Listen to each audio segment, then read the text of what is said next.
자, 오늘 함께 은혜 받으실 말씀의 제목은 온전한 구원을 가져오는 참된 감사. 설교할 내용은 감사의 성경적 의미, 그러니까 일반 사회의 감사 말고 성경이 말하는 그 감사의 의미는 뭔가. 여기 보시면 야다, 토다, 유카리스테오, 이게 다 원어로 감사들이죠. 그리고 우리말 감사하다, 영어로 땡큐, 다 같은 줄 아는데 달라요, 이게. 그래서 의미를 정확히 알고 참된 감사를 우리가 드릴 수 있게 된다. 그래서 그 의미를 정확히 알기 위해서 바다 돌아온 사마리아 사람의 감사 이야기를 살펴볼 테고, 감사를 가로막는 장애물들이 있다는 걸 우리가 확실히 알고 그 장애물을 이기는 성도님들이 되자 하는 것이고요. 그리고 이 감사에 성공한 다른 사람들 이야기 또는 실패한 사람들의 이야기를 살펴봄으로써 확실하게 이래야 이게 진짜 감사구나 배우게 돼요. 자, 그럼 첫 단락, 감사의 성경적 의미. 여기 히브리 말로 야다 또는 토다. 야다가 동사예요. 그리고 명사가 되면 토다. 그러나 이 감사라는 그 우리말로 번역된 것과 실제로 야다, 토다는 다르다 이거예요. 3500년 또는 2000년에 가까운 시대적 장벽을 넘어서 우리가 그 성경을 읽고 있는 거죠. 놀라운 거예요. 그런데 그 시대적인 장벽을 넘고 있다는 걸 염두에 두지 않으면은 그냥 오늘 우리 글로 읽고 그대로 이해하려고 자꾸 그래요. 그러면 잘못된다 이거예요. 또 언어적인 차이도 있고요. 그 다음에 문화적인 장벽도 있어요. 그러니까 그 시대에 그 시대 문화에선 무엇이 어떻게 진행되고 있는지 알아야 오늘 성경을 읽을 때 이해가 된다 이거예요. 그런 관점에서 오늘 야다, 토다, 또 유카리스테오 이거를 이제 우리가 이해하면서 그 시대를 들여다볼 줄 알면서 말씀을 봐야겠다 하는 거예요. 자, 이 야다, 토다는 번역이 감사라고도 됐지만 찬양이라고도 많이 됐어요. 오늘 여러분들 나와서 찬양하는데 그 내용이 하나님께 감사하는 내용이더라고요. 여호와께 감사하고 이런 내용인데, 그래서 그게 다 야다예요. 야다. 다시 말하면 하나님께 뭔가를 내가 감사해서 입술로 아뢰는 거예요. 이게 야다입니다. 또 우리말로 감사하다라고 번역하면 될 그런 내용들, 이게 다 야다고, 또 찬송, 찬양이 다 야다예요. 그래서 예배의 핵심이 바로 야다다는 걸 여러분들이 기억하시기 바라요. 그래서 우리 예배 순서에 찬양이 많이 들어가요. 그리고 때때로는 간증도 합니다. 그것도 야다예요. 제가 설교에 늘 얘기했습니다마는 이 동전의 양면과 같다. 무슨 얘기냐? 야다의 한쪽 면은 감사고 또 다른 뒷면은 찬양이에요. 그래서 곡조를 붙여서 노래 부르면 찬양, 야다가 찬양이고, 또 말로 하나님께 간증하고 감사를 표하면 그게 그냥 감사가 되는 거죠. 그래서 야다, 토다 이거는 하나님께 올리는 그런 고백이고 찬양이고 그렇다 이거예요. 신약에 특별히 복음서에서 감사하다는 유카리스테오 헬라어죠. 자, 이건 또 몇 번이나 어떻게 쓰였는가 보면 하나님 아버지께 올리는 예수님의 감사가 복음서의 11번 중에 9번이에요. 그러니까 예수님께서 하나님께 올리는 감사를 감사라고 유카리스테오라고 썼어요. 자, 그 예는 마태복음에 2번 쓰였는데 오병이어의 기적을 베풀기 위해서 예수님께서 보잘것없는 그 생선 2마리 보리떡을 들고 하나님께 감사하고 떼줬더니 그게 기만 명이 먹었죠. 그리고 남았죠. 자, 그리고 또 성만찬에서 예수님께서 잔을 가지시고 그 잔을 들어 올리시면서 하나님께 감사했어요. 뭐가 감사합니까? 조금 있으면 잡혀서 내일이면 십자가에 못 박혀 피 흘려 돌아가실 텐데 그 일로 인해서 온 인류가 죄를 사함받고 구원받게 되니까 예수님은 그걸 하나님께 감사드린 거예요. 그래서 수많은 사람들을 먹일 것을 생각하면서 감사드렸고, 내가 피 흘려 죽음으로 많은 사람들의 죄사함을 허락하시니 그걸 감사했어요. 그러니까 모두 9번이 예수님의 기도 가운데 쓰였는데, 그러면 나머지 2번은 오늘 읽은 본문 말씀, 사마리아인 나병 환자가 예수님의 말씀을 듣고 가다가 나와서 하나님을 찬양하면서 돌아와서 예수님 발 앞에 엎드려서 감사했다 그랬어요. 바로 이거예요. 또 한 번은 마지막 감사는 바리새인이 성전에 들어가서 저는 저 뒤에 있는 저런 세리 같지 않아서 금식도 하고요 11조도 드리고 저 세리 같지 않음을 감사드립니다. 이렇게 감사했어요. 어떻게 보면 감사 같기도 하고 어떻게 보면 교만이고 자만이고 자랑해요. 그래서 이거는 잘못된 감사의 샘플로 그렇게 보여주신 거예요. 그러면 이제 요 10번의 참된 감사들 이걸 놓고 보면 9번이 예수님의 감사고 1번이 사람의 감사죠. 자, 그런데 예수님께서 가르치신 말씀 중에 이 11번에 들지 않는 감사가 우리말로 감사가 나와요.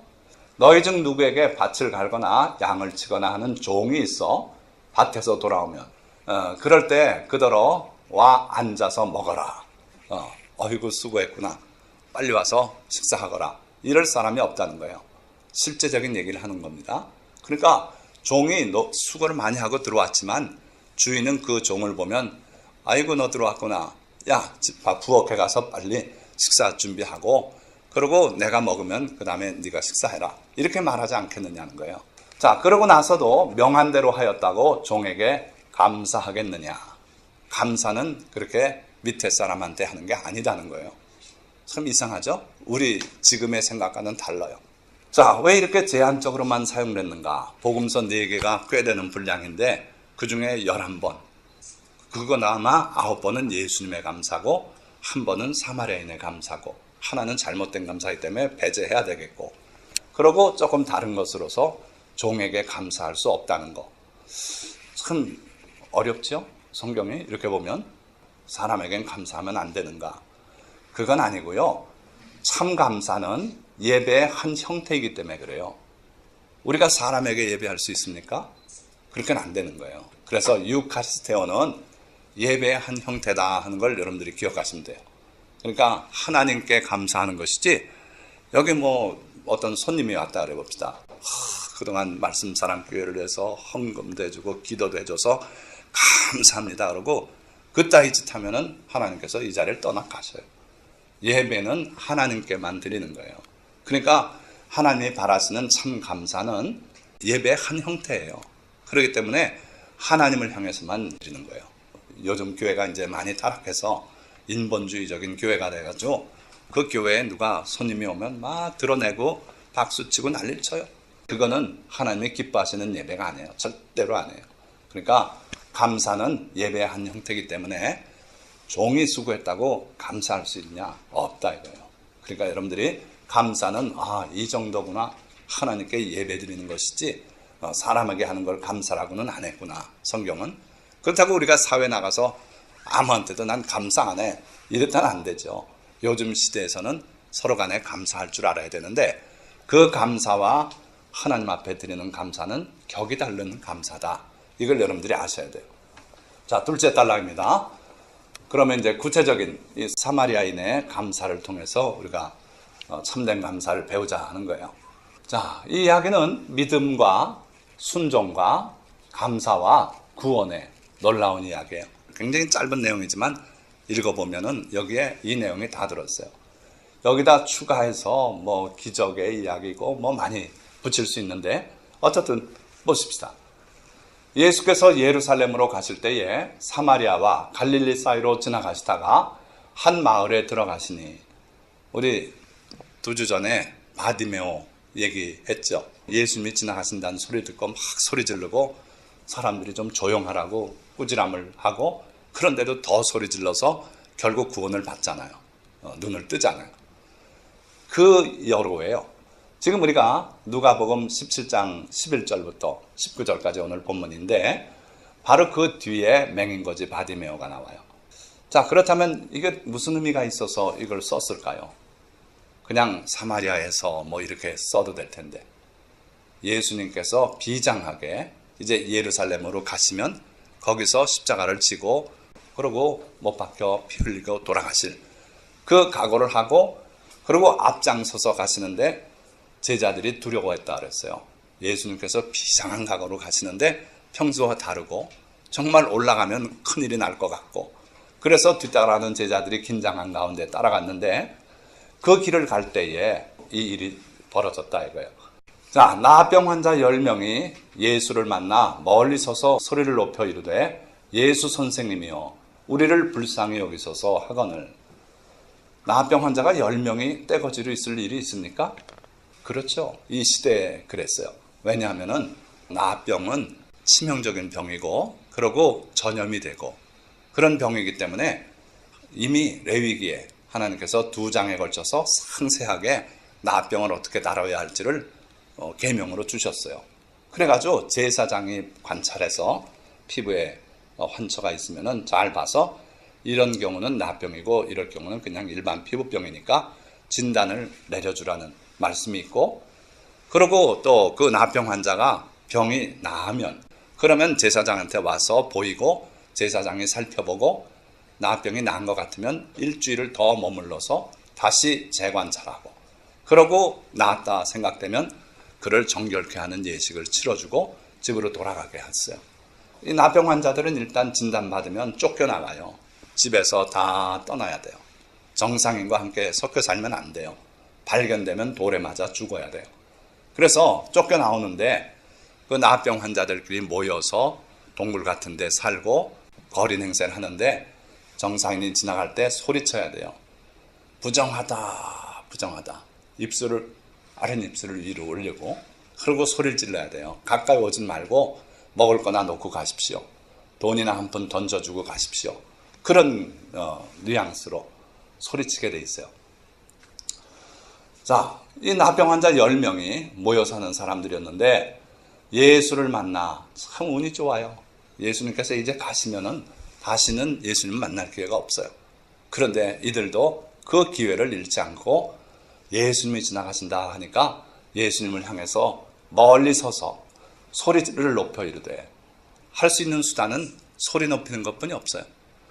나병 환자가 나은 기록이 마가복음에 보면 한 번 또 더 있는데 거기는 한 명이 예수님께 나와요. 나와서 주여 원하시면 저를 깨끗게 하실 수 있나이다. 그랬더니 예수님께서 내가 원하노니 깨끗함을 받아라 하고 손을 대고 나병이 낫죠. 그게 이제 예외적인 거고 이게 정상이에요. 그러니까 멀리 떨어져서 소리를 질렀어요. 자, 소리를 높여서 이르되 예수 선생님이요. 예수님을 단지 선생으로 불렀어요. 예수님은 하나님의 아들이시고 그리스도시고 메시아고 그런 분이에요. 다른 여러 친구들이 있습니다만 참빛이라고도 하셨고, 그러니까 신학적으로 보면은 형편없는 고백이었어요. 그러나 그게 문제가 안 됐어요. 이 사람들이 소리를 높여서 예수님이야말로 우리를 불쌍히 여길 뿐이다. 세상은 우리를 불쌍히 여기지 않지만 예수님은 나병 환자에게 손을 대고 고쳐주셨다 그런다. 이게 그들의 머릿속에 남았을 거예요. 그래서 우리를 불쌍히 여기소서 하고 외쳤어요. 좀 진행하기 전에 나병에 대해서 조금 말씀드릴게요. 자, 나병이 지금 성경엔 나병이라고 되어 있지만 이전엔 문둥병이라고 분명히 나왔어요. 근데 개혁 개정이 되면서 점잖게 고쳐줬는데 세상은 한 걸음 더 빨라요. 여러분들 CDC라고 Centers for Disease Control and Prevention, 미국의 유명한 기관이 있어요. 거기 들어가서 그 질병 이름을 찾아보시면은 레프로시라고 있는데 딱 보면 한센스 디지즈를 보십시오 이렇게 돼 있어요. 그러니까 지금은 더 이상 레프로시, 나병이라고도 안 부른다 이거예요. 어쨌든 이 병은 치명적이고 만성 감염 질환이다. 걸리면 죽기까지 해요. 많이 죽습니다. 그리고 만성이에요. 여러분들 만성이 무섭습니까? 급성이 무섭습니까? 급성 맹장염. 빨리 수술 안 하면 큰일 나죠. 근데 만성 위염, 급성 위염 어느 게 무서운지 아세요? 급성 위염은 매운 떡볶이 한번 먹어도 속이 얼얼하면 그게 급성 위염이에요. 내시경 보면 위벽이 충혈이 돼 있어요. 그러나 그건 하루 이틀 지나면 없어져요. 만성 위염은 그게 진행되면 암이 될 수 있어요. 그러니까 질병에 따라서 급성 또는 만성 어느 게 위험한지 그건 그때그때 병마다 달라요. 그런데 이 병은 만성 질환이에요. 걸리면은 오랫동안 진행돼요. 처음엔 몰라요. 서서히 드러나고 그러고 몇 년 만에 결국 사람을 거꾸로뜨리죠. 그런 걸 만성 질환이라고 그러고, 감염 질환이에요. 옮아요. 내가 걸리면 우리 집사람에게 옮길 수도 있고 이런 걸 감염 질환 그렇게 말하죠. 물론 당시에는 불치병이에요. 치료제가 없었어요. 그러니까 걸리면 소망 없이 격리돼서 밖에서 때로 살다가 그렇게 생명을 마감하는 그런 병이죠. 이렇게 생겼어요, 원인균. 그리고 제사장의 역할에 대해서 레위기 13, 14장에 정확히 아주 상세하게 기록이 되어 있고요. 원인균이 바로 마이코박테리움 레프리라고 하는 균이에요. 그러니까 결핵균과 같은 성격의 균들이죠. 결핵균은 어떤 특성이 있냐면 마이콜릭 애시드라고 그 성분이 주변을 둘러싸고 있어서 그게 마치 초칠해 놓은 것 같아요. 왁스. 그래가지고 이 균이 영양분을 흡수하기가 어려워요. 왁스로 덮어놨는데 주변에 당분이 있어도 빨아들일 수 있나요? 못해요. 그러니까 영양 흡수도 더디고 따라서 성장이 더뎌서 다른 세균들은 하룻밤이면은 콜로니, 균 집단이 생겨서 눈으로 보여요. 여러분들 TV에 보면 뭐 이렇게 패트리듯이 콜로니 막 자란 거 보여주고 그러는데, 근데 이 결핵균은 보름을 키워도 특수배지가 아니면 자라질 않아요. 아주 까다로운 균이에요. 굉장히 더디 자라는데 주로 인체에 감염되는 부위는 피부, 점막, 신경세포 여기에 감염돼요. 그리고 또 온도가 좀 낮은 말단부 이런 데 감염돼가지고 그걸 상하게 하는데, 신경세포가 감염되기 때문에 신경세포가 죽으면 통증도 못 느껴요. 그나마 하나님의 자비라고 봐요. 그러니까 손마디가 떨어져 나갑니다. 손목이 다 떨어져 나가요. 나중엔 이 팔만 남아요. 또 시신경이 죽고 맹인이 돼요. 참 비참해요. 코가 떨어져요. 코가. 구멍만 남아요. 이렇게 되는 병이에요. 자, 지금은 치료제 답선이라고 나와 있어서 이 약을 복용하기 시작하면은 음성화되면서 남에게 전염은 안 시켜요. 그래서 소록도에 그 납병 환자 속에 들어가서 같이 생활하고 그들을 돌보고 해도 걸리질 않아요. 약을 이미 쭉 썼기 때문에. 결핵도 그래요. 결핵도 약을 쓰면은 2주 후에는 더 이상 전파는 안 시켜요. 자, 이걸 염두에 두시고 우리가 오늘 현대인의 숨은 영적 나병이 있지 않나. 저는 이 설교 준비하면서 그런 생각을 했어요. 나병에 걸리니까 통증을 못 느껴서 이게 떨어져 나가는데도 그러고 살잖아요. 현대인들은 감사를 모르는 그런 영적 나병에 걸리지 않았는가. 통증이 아니라 감사를 못 느껴요. 뭐든지 잘 먹고 잘 사는데도 자꾸 상대적인 불만을 가져요. 저 집은 저렇게 됐는데 아파트가 뭐 100평이 넘는다면 그거 청소하기 힘들어요. 그냥 적당한 크기가 좋아요. 그런데 남들 보고 자꾸 감사할 줄 모르고 불평하고 상대적 빈곤감에 빠지고 막 이런 현대인들이 많지 않나. 이거는 감사를 모르는 영적 나병 아닌가 그런 생각이에요. 자, 그럼 그렇고 본문으로 돌아가서 보시고 이르시되, 예수님께서 그들이 부르짖는 소리를 듣고 그들의 모습을 보셨어요. 주님은 아시는 분이고 보시는 분이고 그리고 말씀하시는 분이에요. 그래서 말씀하시는데 가서 제사장들에게 너희 몸을 보이라. 무슨 의미일까요? 배경지식을 활용하셔야 돼요. 그러니까 다 나을 테니까 제사장에게 가라. 제사장에게 찾아가서 몸을 보이라는 뜻이에요. 왜 몸을 보여요? 나았기 때문에.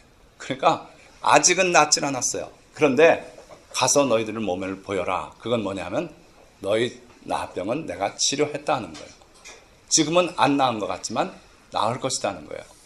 똑같은 의미로 하나님께서 아브라함을 택해서 명하실 때 그랬어요. 내가 네게 지시할 땅으로 가거라.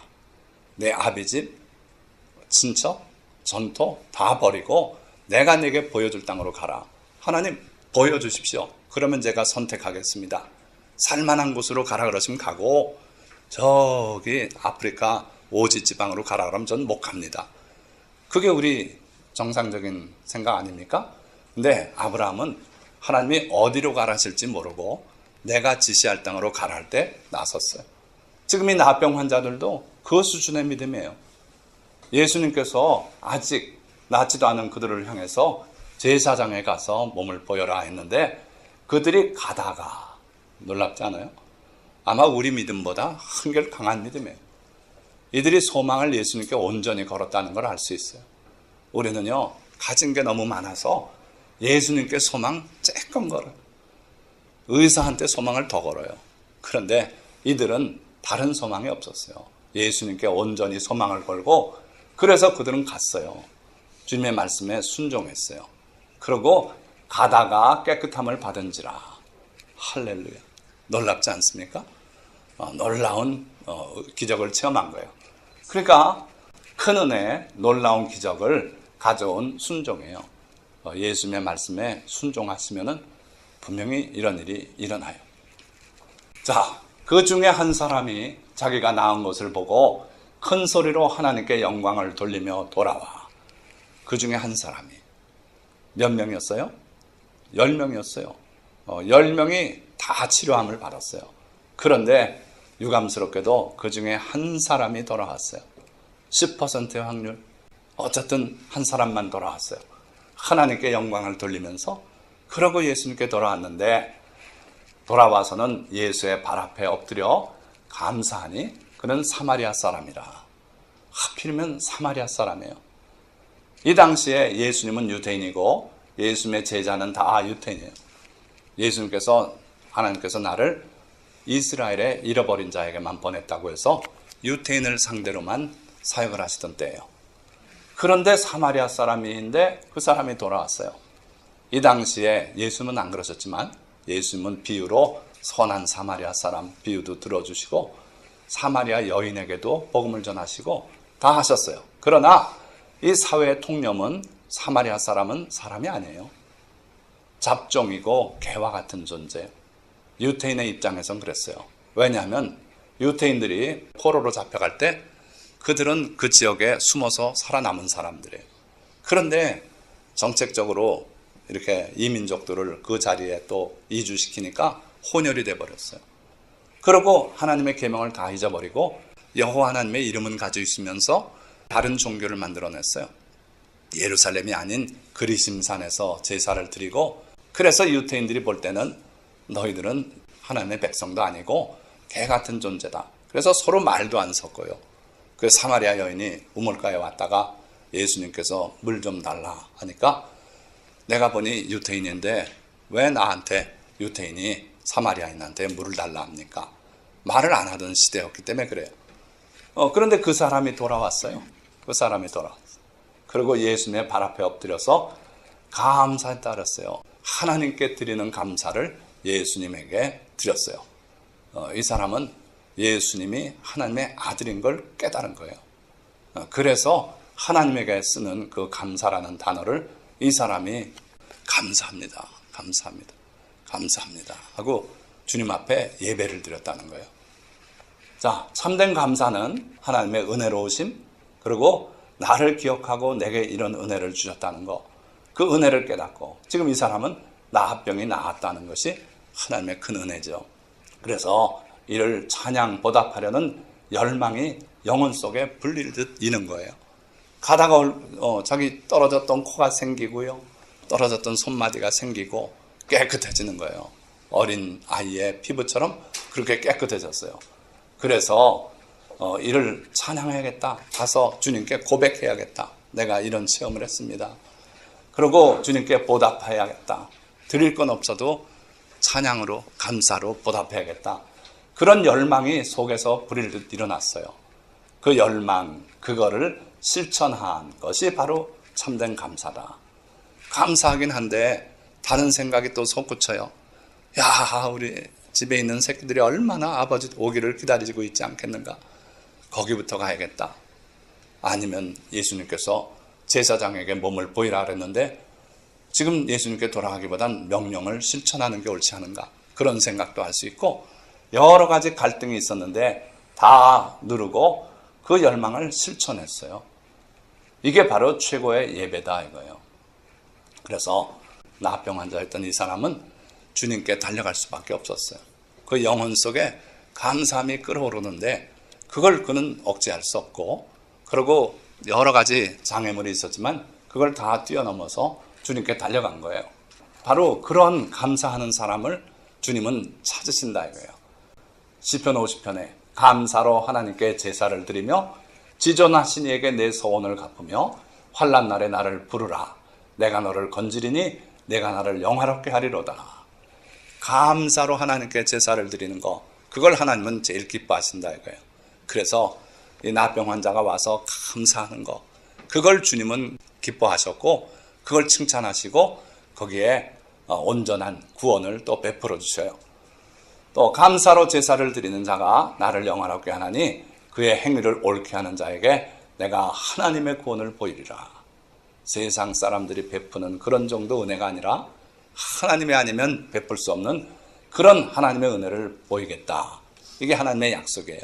그래서 여러분들이 참된 감사를 드리는데 익숙하다면 정말 하나님의 놀라운 은혜를 맨날 체험하면서 살 수가 있을 거라 하는 거예요. 자, 이 사마리아 사람이 주님께 돌아가는 데는 장애물이 많이 있었다 그랬어요. 어떤 장애물들이 있었는가?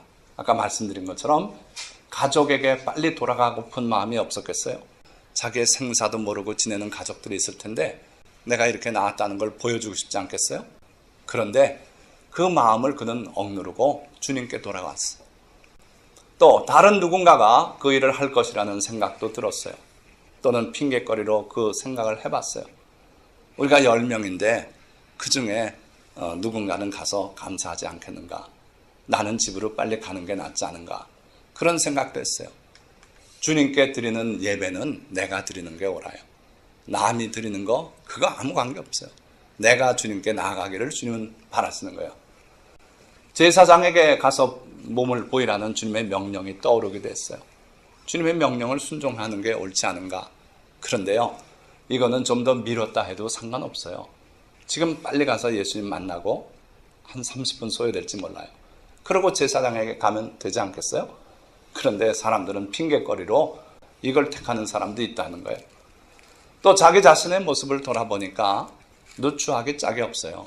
나병 환자로 격리돼서 사는 동안 누가 옷 한 벌 제대로 새 옷을 갖다 입혔겠습니까? 없어요. 아무것도 없는 사람이에요. 주님께 가서 드릴 예물이나 있습니까? 없어요. 누추하기 그지없어요. 그 모습으로 주님 앞에 나간들 무엇하겠는가? 그런 생각도 드는데 그는 그것도 눌렀어요. 유대인들에게 받은 그 깊은 상처가 있었어요. 그런데 그 유대인들의 선생님인 예수님께 또 나가야 되겠는가? 그러나 그것도 그는 이겨냈어요. 그리고 예수 그리스도에게로 그는 달려갔어요. 자, 여러분들 혹시 베스메스로 가는 소 이야기 들어보셨어요? 옛날에 하나님의 언약궤를 메고 전쟁을 하자. 그래가지고 엘리 제사장 때예요. 언약궤를 메고 그걸 앞장 세우고 나갔다 다 깨지고 엘리 제사장의 아들, 두 아들 제사장 다 죽고 그리고 언약궤를 빼앗겼어요. 블레셋 족속들이 가져갔어요. 그래가지고 전리품이라고 그 하나님의 거룩한 언약궤를 자기들의 신에 이방신의 전당에 들여놨어요. 자고 나서 보니까 신상이 거꾸라져 있고 그래서 이게 웬일인가 세워놨더니 그 다음날은 또 거꾸라졌는데 목이 부러져 있고 손목도 부러지고 그러고 그 고을에 큰 재앙이 내리는 거예요. 많은 사람이 죽었어요. 그래서 두려워서 이 하나님의 언약궤 때문에 그렇다. 그래가지고 여호와 하나님의 언약궤를 우리가 보관 못한다. 그러고 옆 동네로 보냈어요. 그 지역에 또 큰 재앙이 내렸어요. 그리고 또 옮겨가는데 세 번째 고울은 막 울부짖고 그것 들어오면 우리 다 죽는다고 못 들어오게 하고 그게 블레셋의 5 성읍이 그렇게 옮겨가면서 큰 재앙을 당하고 그래가지고 그들이 모여서 의논을 했어요. 어떻게 하면 좋을까? 그랬더니 그게 아마 페스트였나 봐요. 그 당시에.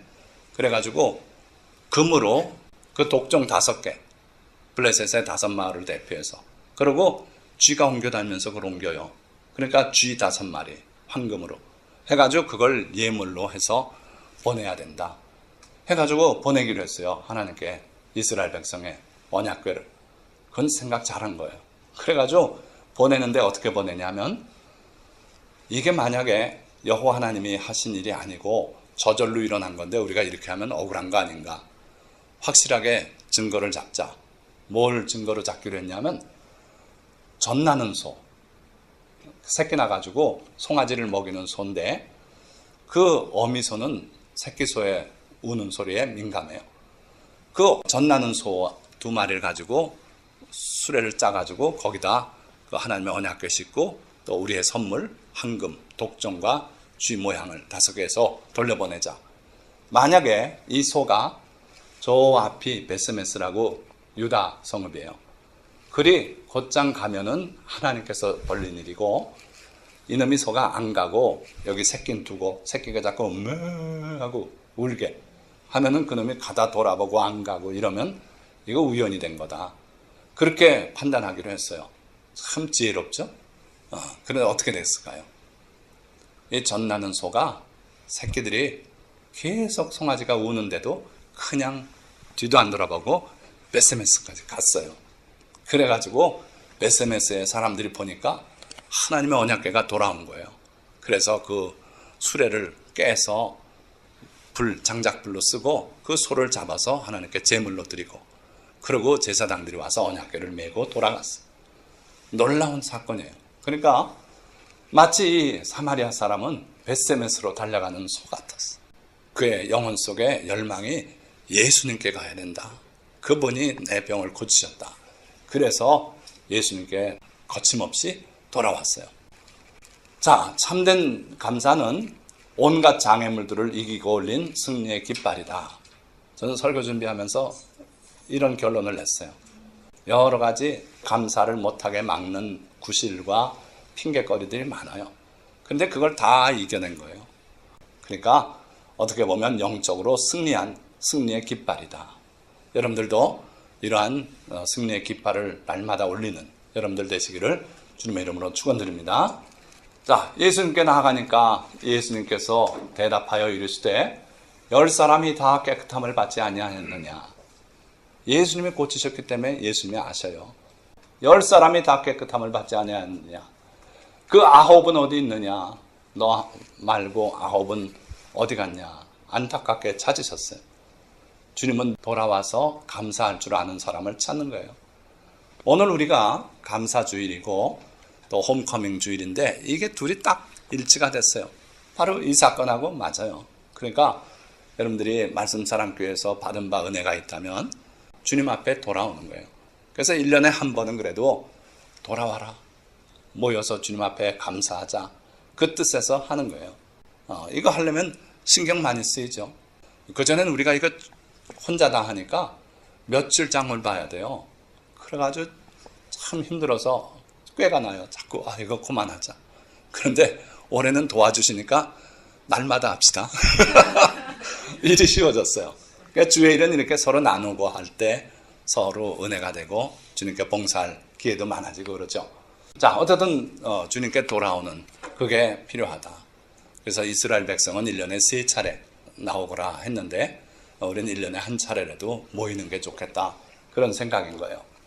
자, 이 이방인 외에는 하나님께 영광을 돌리러 돌아온 자가 없느냐. 주님께서 그렇게 질문하셨어요. 자, 주님은 누굴 찾으신다고요? 돌아와서 감사할 줄 아는 사람을 주님은 찾으시고 귀하게 보신다 이거예요.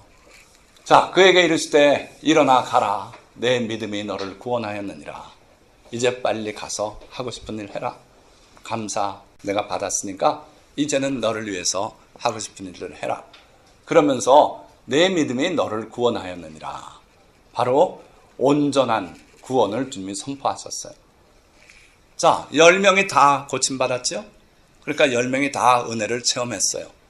그런데 그거는 육체적인 병이 나은 것뿐이고 주님께서 이 한 명 사마리아 사람에게 주신 은혜는 더 큰 은혜예요. 온전한 구원이에요. 그러니까 주님과의 관계가 온전하게 맺어졌어요. 그가 낳은 그 치료는 예수님의 은혜로 입은 치료라는 걸 명확히 해주셨어요. 다른 사람들은요, 가서 살다가 시간이 지나면 그 기적 같은 신유의 은사가 다 잊혀져요. 제가 어릴 때 신유의 집회 어머니 따라 많이 다녀봤는데 많은 사람들이 기적으로 나요. 그런데 그 중에 진짜 그 은혜를 하나님의 은혜로 알고 받아들이고 그러고 사는 사람은 적대요. 집에 가서 나오지도 못하는 사람 그 집사님이 가서 고쳐줘서 암 환자가 낫고 그래도 예수 믿기로 작정하고 그래서 기도해 줬는데 교회 안 나가더라 이거예요. 그런 일들이 많아요. 그런데 지금 이 사마리아 사람은 예수님께 돌아와서 감사했고 예수님께서 내 믿음이 너를 구원하였으니 평안히 가라. 이 말씀 여러 사람들에게 하셨어요. 혈루병 앓던 여인에게도 내 믿음이 너를 구원하였으니 평안히 가라. 병에서 놓여 건강할지어다.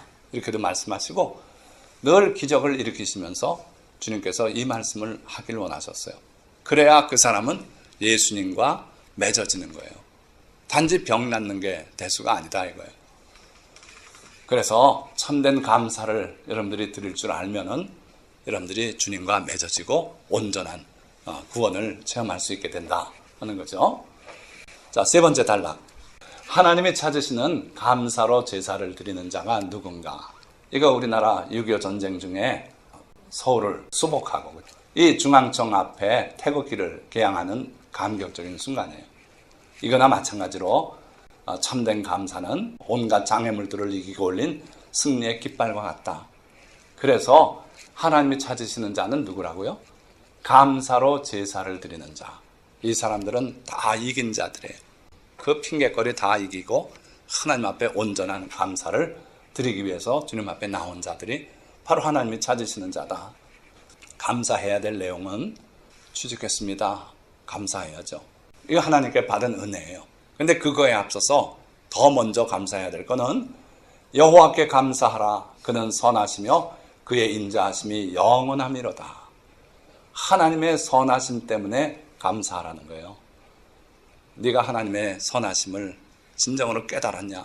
그러면 그 하나님의 선하심을 네가 입으로 고백하고 찬양하라. 그래서 우리 하나님이 어떤 분, 우리 예수님이 어떤 분인 것을 알고 그걸 감사할 줄 아셔야 돼요. 하나님의 성품 때문에 찬양하고 그 다음에 주께서 내게 응답하시고 나의 구원이 되셨으니 내가 주께 감사하리이다. 하나님께서 내 기도를 들어주시고 위험할 때마다 기도했는데 그 하나님이 응답하시고 나의 구원이 되셨으니 내가 주께 감사하리이다. 하나님이 내게 베풀어 주신 은혜를 또 감사한다 이거예요. 자, 감사를 가로막는 또 다른 장애물들. 아까 사마리아인이 넘었던 장애물들이 소개됐는데 그거는 아주 사적인 장애물들이었죠. 근데 일반적인 장애물을 소개해드리고 그 예를 몇 가지 드리고 오늘 설교를 마치려고 해요. 자, 거절과 불평등으로 인한 상처가 우리의 감사를 막는 장애물이 돼요. 근데 여기 실제로는 퀘스천 마크를 붙였죠. 우리가 거절이라고 느꼈어요. 하나님께서 나를 거절하셨다. 근데 실제로 거절이 아니더라는 거예요. 거절로 우리가 느꼈어요. 착각을 했어요. 그것 때문에 상처가 생기고 심한 사람 원한이고 원망이 생겨서 하나님께 감사를 못해요. 이런 경우들이 있어요. 이겨내야 돼요. 자, 실패한 가인 기억나십니까? 가인과 아벨이 하나님께 제사를 드렸는데 아벨의 제사는 하나님이 기뻐 받으셨어요. 그런데 가인이 드린 예배는 아무 반응이 없어요. 하나님이 관심도 안 기르는 것 같아요. 거절을 당한 느낌이었을 거예요. 그런데 하나님께서 가인에게 다가오셔서 충고를 하십니다. 가인아, 내가 선을 행하면 내 재물이 왜 안 받아들여졌겠냐 하시면서 선을 행하고 살아라. 그러면 네 재물이 받아들여질 것이다. 죄가 너를 지금 삼키려고 자꾸 원망도 가져오고 그러는데 그 죄를 이겨라. 그리고 아주 개인적인 충고를 해주셨어요. 그러면 어떻게 해야겠습니까? 할렐루야. 제가 잠시 삐딱했는데 주님이 오셔서 이렇게 위로하시고 바른 길을 일러주시니 할렐루야. 제가 이제 바로 살겠습니다. 그래야 옳지 않아요? 근데 가인은 하나님의 조언을 무시했어요. 그리고 결국 동생을 쳐 죽였어요. 실패한 사람이죠. 그러니까 재물을 안 받으신 걸 거절로 알고 왜 제 건 받고 내 건 안 받습니까? 불공정합니다. 그리고 원한을 쌓여서 거기에 실패했어요. 자, 반면에 거라사인 여러분들 기억하세요? 예수님께서 갈릴리 호수 저편으로 건너가셨어요. 가는데 풍랑이 일고 그러는데 그걸 잠잠케 하시고 건너갔는데 거기 귀신 들린 청년이 있었죠. 예수님 앞에 달려 나왔어요. 예수님께서 내 이름이 뭐냐? 예, 저는 군대입니다. 내가 많습니다. 그런데 예수님께서 나와라.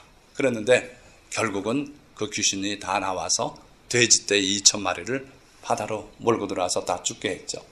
동네 사람들이 놀라서 소식을 듣고 나와가지고 예수님께 간절히 청한 게 떠나주십시오. 여기는 돼지 축산업이 발달한 지역인데 우리 산업 다 망합니다. 떠나주십시오. 그때 이 귀신 들렸던 청년이 정신이 온전하게 돼서 옷을 입고 앉아서 저도 데려가 주십시오. 예수님 배에 타게 해주십시오. 그때 예수님께서 거절하셨어요.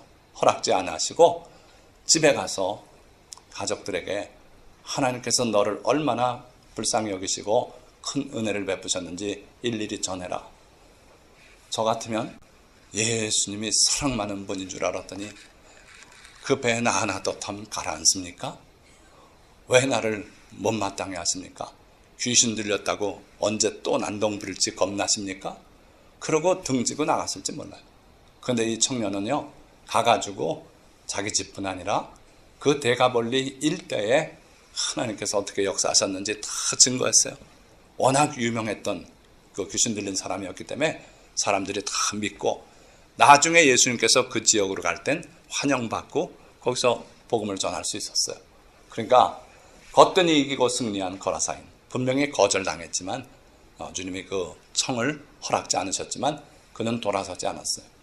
자, 또 다른 요인이 있는데 자만, 거만, 교만, 이게 또 우리의 감사를 막아요. 히스기야 왕 기억하십니까? 어떤 왕입니까? 하나님을 위해서 선한 일을 많이 했어요. 그래가지고 외적이 쳐들어왔을 때 하나님 앞에 그 외적의 편지를 올려놓고 기도하니까 하나님께서 그들을 다 진멸시키고 그런 체험도 했고요. 그리고 또 한 번은 다리에 병이 들어서 하나님께서 너 이제 죽는다. 주변 정리해라. 그때 히스기야 왕이 벽을 향해 돌아앉아서 하나님께 눈물로 기도했어요. 주여, 제가 주님을 위해서 행한 선한 일들을 기억하십시오. 하나님께서 그 기도를 들으시고 돌아오던 이사야 선지자를 돌려보냈어요. 내 종 히스기야가 내 앞에 눈물 흘리고 기도하는 걸 내가 봤다. 돌아가서 15년 더 살게 해준다고 일러줘라. 그런 체험을 했는데 히스기야가 하나님께 감사를 해도 엄청난 감사를 드려야 되지 않겠어요? 그런데 마음이 교만하여 하나님께 보답하지 않았다 그랬어요. 어떻게 됐어요? 그래서 결국 그 몇 대 후손에 가서 나라가 망하게 됐어요. 반면에 나아만 장군이 있습니다. 기억하십니까? 나아만, 이스라엘하고 원수인 아람이 있었어요. 그 아람 나라의 장군이에요. 그 나라를 구한 영웅이에요. 그런데 문제는 그가 나병 환자였더라 그랬어요. 남들 모르는 나병이 퍼지고 있었어요. 그거를 이스라엘에서 잡아간 계집에 전쟁하면서 사람들을 잡아가고 하는데 그 집안의 여종으로 쓰고 있었는데 걔가 자꾸 사모님한테 얘기해요. 우리나라에 가면 엘리사 선지자가 있는데요. 죽은 사람도 살렸어요. 그에게 가십시오. 나병 문제 없을 겁니다. 자꾸 얘기하니까 그 사모가 듣고 나만 장군에게 얘기했어요. 이스라엘에 가면 엘리사 선지자가 있는데 이런 거 기적을 행했답니다. 그래가지고 나만 장군이 자기 왕에게 청탁을 했어요. 나를 좀 보내주십시오. 그래가지고 나만이 이스라엘로 내려왔어요. 먼저 왕을 찾아갔어요. 그랬더니 왕이 옷을 찢으면서 내가 신이냐? 어떻게 문둥병을 고쳐주냐? 그랬더니 신하들 중에 왜 그러십니까, 임금님? 엘리사 선지자가 있지 않습니까? 그래가지고 엘리사 선지자에게 인도를 해줬어요. 그래가지고 나아만은 드디어 엘리사 선지자 집 앞에 도착했을 때 신났어요. 기고만장했어요. 내가 가면은 선지자가 집 앞까지 나와서 손을 얹고 여호와의 이름을 부르고 내 병을 고쳐줄 줄 그렇게 알았어요. 그런데 그 선지자는 나오지도 않고 몸종 하나를 내보내는데 나와가지고 장군님 요단강 가서 7번 목욕하면 낫는다 그럽니다. 그러고 뒤돌아 돌아오는 거예요. 나만이 볼 때 심각한 거절을 당한 거 아닙니까? 어떻게 보면 수모를 당했어요. 자기 앞에 나와서 그렇게 대접을 해줄 줄 알았더니 그랬어요. 그래가지고 나만이 화가 나가지고 차라리 깨끗한 우리나라 아바나강, 바르발강 있지 않냐. 거기 가서 목욕하지. 뭐하러 내가 여기까지 와서 요단강 흙탕물에 목욕하냐. 그러고 분노하면서 떨치고 가는데 그 지혜로운 수하가 나만 장군님, 선지자가 더 어려운 일을 시켰어도 했을 거 아닙니까? 요단강에 7번 목욕하라는데 뭐가 문제입니까? 아버지 나만 장군이시여 가서 목욕하시죠. 그래가지고 나만이 마음을 돌이켰어요. 그래, 네 말 듣고 보니 또 그러네. 그래가지고 나만이 요단강에 들어가서 목욕을 하는데 몸을 잠궜다 나왔다 하는데 뭐 전혀 변화가 없는 거예요. 3번, 4번, 5번, 6번을 하고 나와선 보니 좀 좋아졌어야 되는데 전혀. 그러니 어떻게 합니까? 마지막 한 번 더 해서 웃음꼴 돼요. 어쨌든 또 들어갔다 나왔는데 순간적으로 다 나버렸어요. 그 피부가 어린아이 피부처럼 됐다 그랬어요. 그래가지고 나만 장군이 거기서 하나님의 은혜를 절실히 깨닫고 되돌아왔어요. 거기서 그냥 올라가면 아람이에요. 조금만 올라가면. 그런데 엘리사 선지자의 집으로 다시 왔어요.